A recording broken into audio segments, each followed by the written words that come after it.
અસા ગિરિવરજા મોરલા,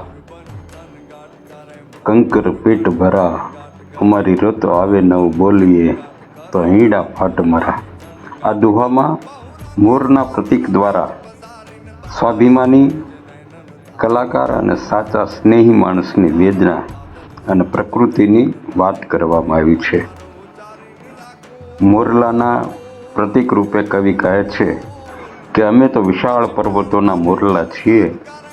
અમારે પેટ ભરવા માટે ભલે પથ્થરના કાંકરા ચણવા પડે તોય અમોને મંજૂર છે, પણ જ્યારે અષાઢ મહિનો એટલે કે વર્ષાની ઋતુ આવે, અમારી ઋત આવે અને ત્યારે પણ ટહુકો ન કરીએ તો અમારું હૈયું ફાટી જાય અને અમે મરી જઈએ. આ દુહાનો ગૂઢ અર્થ કંઈક આવો છે: દુનિયા ગમે તેટલા કષ્ટો આપે તો પણ ખુમારીથી જીવી લેવું, પરંતુ જ્યારે પોતાની કળા બતાવવાનો, સત્ય બોલવાનો કે પોતાના પ્રિયજન માટે હૃદયનો ભાવ વ્યક્ત કરવાનો સાચો સમય, ઋતુ આવે ત્યારે જો માણસ ચૂપ રહે અથવા મનનો આક્રોશ ભાવ બહાર ન કાઢે તો તેનું હૈયું અંદર ને અંદર ગૂંગળાઈને ફાટી જાય છે. ભીતરનો ઉભરો ઠાલવવો જ પડે છે.